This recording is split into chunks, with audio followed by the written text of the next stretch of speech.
lehenik eta behin, eta garrantzitsua da, gaur irekitzen direla larrialdietarako laguntzak eskatzeko EPEA, beraz hemendik aurrera jaz has gaitezke telefonoari deitzen, eta notizio horrekin batera, beti ere esatea, honetan ere,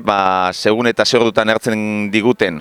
telefono deialdia lehentxoago edo beranduago atendituko gaituztela, emango digutela gure eskaerei erantzuna, eta horrek ere beti ere izango du denboran luzapen bat. Orduntxe, lehenengo denuntzia, gauzak arindu behar direla eta laguntza hauek larrialdietarako direla, eta beraz alik eta askarren jaso behar direla, eta gero bestea betikoa, alde batetik retrasoak egoten direla kontu hauetan, eta dirua ere, naizta fetxa determinatu batean eskatu gerora denbora pasatzen dela hori etorria bitartean, eta betiko moduan salatzea 4 hilabetez laguntza hauek eskatzeko EPEA itxita egoten dela, Euskal Gobernuak esaten duenaren kontra, beraz, beti ere hori aipatzea. Eta, azkenengo